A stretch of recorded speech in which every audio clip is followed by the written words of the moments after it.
Welcome to the Nightmare Zoo. Please like and subscribe. If you dare. Viewer discretion is advised. Operation Iron Ghoul, the Bitterroot Butcher. Classification: Eyes Only Magic Orcon 2. Joint Chiefs. DARPA Liaison from C.J. Riker, Ret. Subject: Alert Action Report. Task Force Talon, Bitterroot Incursion. The following is the sole surviving debrief transcript of Master Sergeant Marcus Crow, recovered from the wreckage of Forward Observation Post Delta. All other members of TF Talon are listed MIA. This document is a SAP Special Access Program under Presidential Directive 431. Deny all existence. Sergeant Crow: They told us it was a training op. A deep wood survival exercise against an aggressor force, using experimental tech. That is fucking bullshit. We're Delta. We know when we're being fed a cover story. The vibe was wrong from the start. The spooks from the Office of Scientific Intelligence had that pale, nervous look guys get when they've seen something that broke their fucking reality. The location was the deep backcountry of the Bitterroot Range, Montana. Specifically, a valley the OC guys had gridded off as Sector Zulu. The local rangers had reported a dozen missing persons in 3 months. Hikers, campers, a whole family from Missoula. The sheriff's department had done a sweep. They found one of the family's SUVs. The doors were locked from the inside. The windows were intact, but the interior, it was painted, floor to ceiling. In a substance the lab boys later identified, a homogenized slurry of human tissue, bone particulate, and a non-terrestrial enzyme. They called the target the Bitterroot Butcher.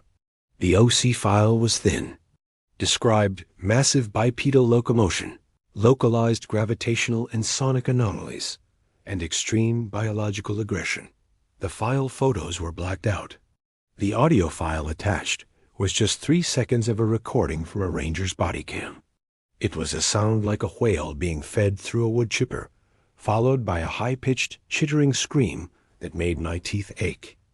We went in at 0400, 2 fire teams. Top-tier gear.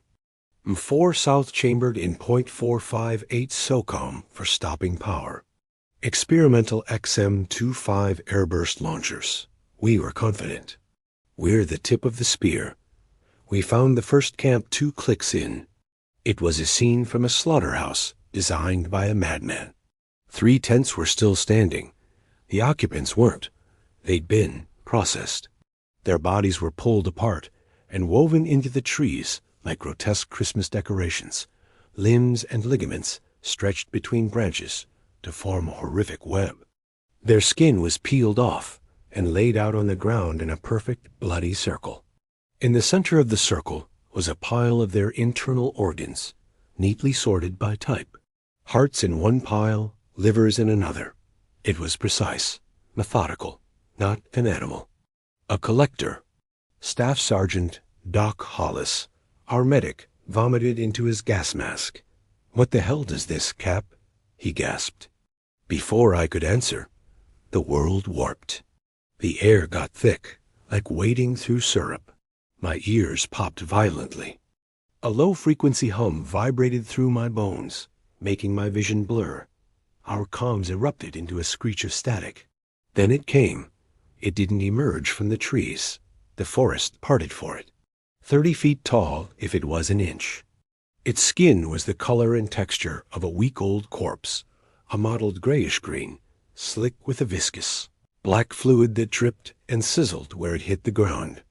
It had too many limbs, 4 massive trunk-like legs that ended in feet like spades, and 2 sets of arms, 1 pair muscular and long, dragged massive claws on the ground. A smaller secondary set unfolded from its chest, multi-jointed and twitching, ending in delicate needle-sharp fingers. But its head? God, its head. It was elongated, like a horse's skull, but made of cartilage and weeping sores. It had no eyes. Just a single, massive vertical mouth that ran from where its forehead should be down to its throat. The mouth was lined with row upon row of rotating, serrated teeth, like a deep-sea angler fish scaled up to nightmare zoo proportions.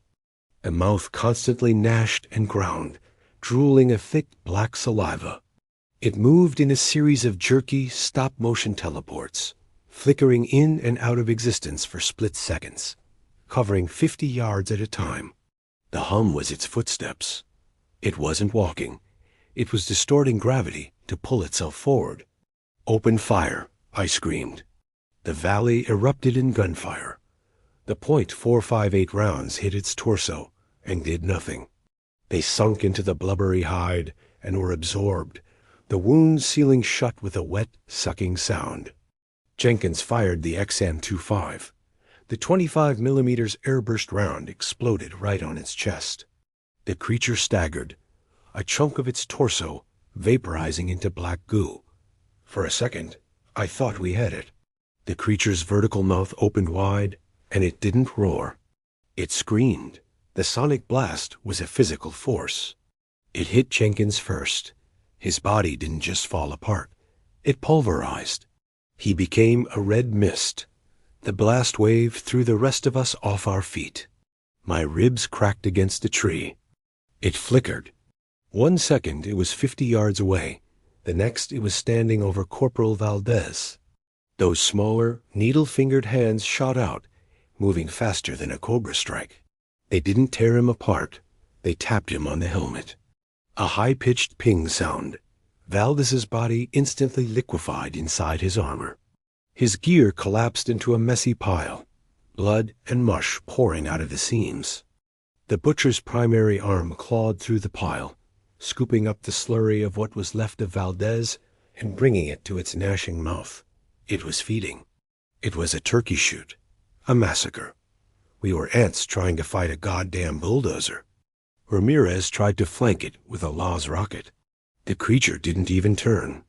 One of its spade feet lifted and stomped the ground. The earth beneath Ramirez's feet didn't just crack. It opened. A fissure swallowed him whole and sealed shut, leaving no trace. Hollis, our medic, was on his knees, praying. The creature's smaller hands shot out again. They didn't kill him. They moved over his body in a blur, their needle fingers moving with surgical precision. In under 3 seconds, they had flayed the skin from his entire body, leaving him a screaming, raw, anatomical model before one of the large claws casually swatted his head from his shoulders. I was the last one. I emptied my last mag into its face. The teeth ground the bullets to dust. It loomed over me, its horrific mouth gnashing, dripping black saliva that burned holes in my body armor.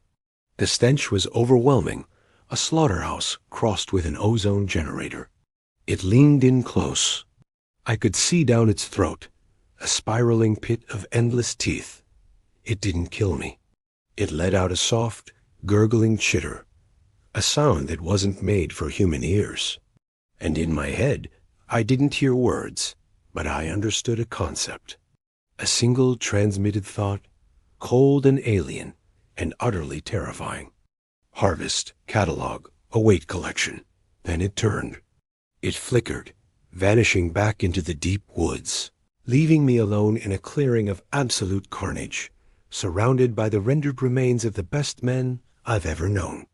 The OSI recovery team found me 6 hours later. They didn't ask what happened. They just hosed me down and sedated me. They're calling it a training accident, a catastrophic weapons malfunction. The families of my team are being told their sons and husbands died in a fire during a routine exercise. The official story is a lie. I'm writing this from a white room in a place I'm not supposed to name. They tell me I'm a hero. They tell me I'm safe. They tell me the anomaly has been contained. They're lying. I can still feel the hum in my teeth. I can still smell its breath. That thing wasn't from here, and it's not alone. It was a farmer of death, a harvester, and it's still out there in the deep, dark woods of Montana, waiting, cataloging, and it's almost harvest time again.